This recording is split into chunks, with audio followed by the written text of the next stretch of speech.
જો આટલું પાણી પી ગયું છે ને હવે આટલું બાકી છે. મિત્રો આ છે આપણે વાડીના દાડમ, એના અંદર વાવેલી છે મગફળી.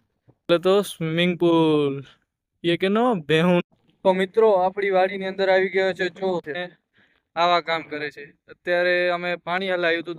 જય દ્વારકાધીશ મિત્રો. તો આજે આપણે આવી ગયા છીએ ફાર્મ હાઉસ ઉપર ને આજે તમને મારો અવાજ ક્લિયર નહીં આવતો હોય કારણ કે આજે વરસાદ જેવું વાતાવરણ છે અને પવન બહુ જ છે ને આજે આપણે મગફળીમાં પાણી વાળવાનું છે. આ જોઈ શકો છો તમે, આ આવી રહ્યું છે પાણી ને આપણે મગફળીમાં આજે દવા હલાવવાની છે.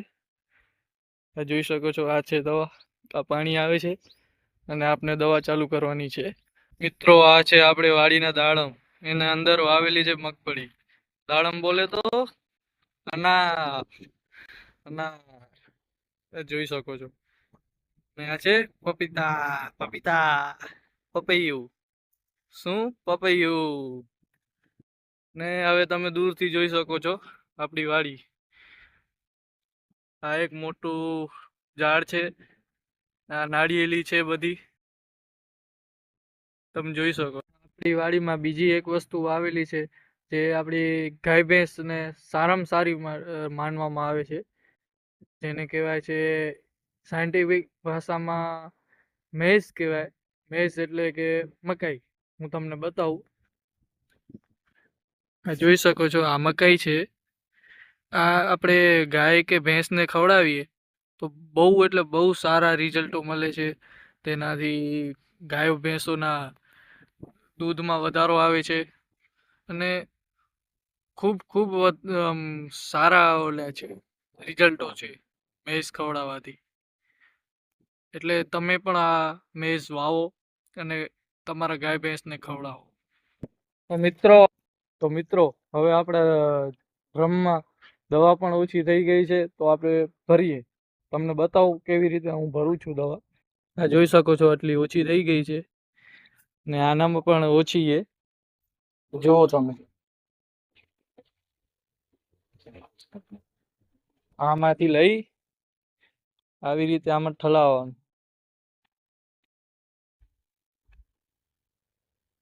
તો બસ હવે હું તમને ફૂલ ભરી અને પછી બતાવું. તો મિત્રો હવે દવા ભરાઈ ગઈ છે, હું તમને બતાવું. આ તમે જોઈ શકો છો કેવી કાળી કાળી ઓઇલ જેવી છે દવા અને હવે જઈ રહી છે. આ ગાઈસ, આપણે થોડું ઘણું પાણી બાકી છે વાળવાનું, વાળીએ બતાવું કે મેં કેટલું પાણી. જો આટલું પાણી પી ગયું છે ને હવે આટલું બાકી છે. બસ હવે તો આપણે તો મિત્રો હવે આપણું પાણી વળાઈ ગયું છે. તો હવે આપણે બંધ કરી નાખી. આ જોઈ શકો છો, આ થઈ ગયું આપણું પાણી બંધ, એકદમ એરટાઈટ. અને આ છે આપણો ટાંકો, બોલે તો સ્વિમિંગ પુલ એ કે નો બેહુનો. આપણા માટે નથી, એટલા માટે કહું છું. અને આ જોઈ શકો છો આપણી વાડીનું લોકેશન. તો ગાઈસ, તો હું હવે આવી ગયો છું વાડીએ પાછો અને અત્યારે આપણે ગાયને ચરો આપવાનો છે. આ તમે જુઓ, આ એક નાની વાછડી છે, આ બીજી છે, આ આપણી મોટી ગાય છે. આ ગાય દૂધ આપે છે અમને ને આ ગાયની વાછડી આ છે રાતી, લાલ કલર જેવી. તો મળીએ હવે ચરો આપીને.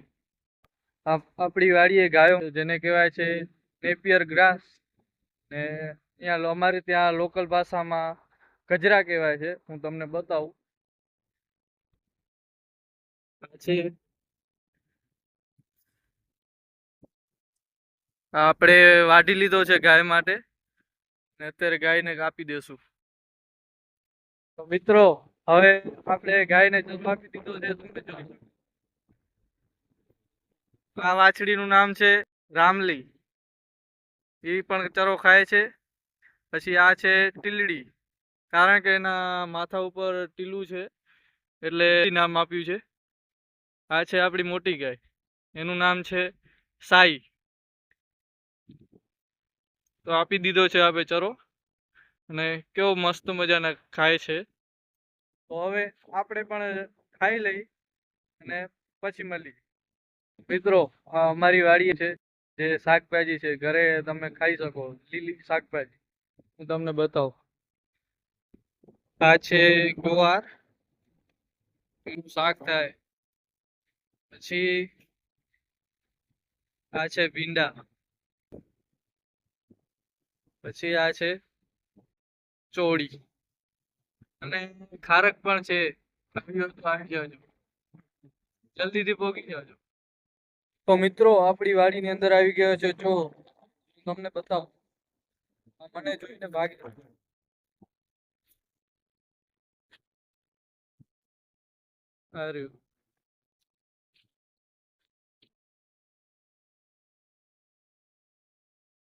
ભાગે છે. તો મિત્રો, મેં તમને અત્યારે ચોર બતાવ્યો, એ અમારી વાડી અંદર આવીને ચોરી નથી કરતો, પણ બીજું કામ કરે છે. આવા કામ કરે છે. અત્યારે અમે પાણી હલાવ્યું હતું દાડમની અંદર. આ તમે જોઈ શકો, એમાં નાયો છે. નલિયું તૂટી છે. નલિયુંને આવી અને કાપી નાખે છે.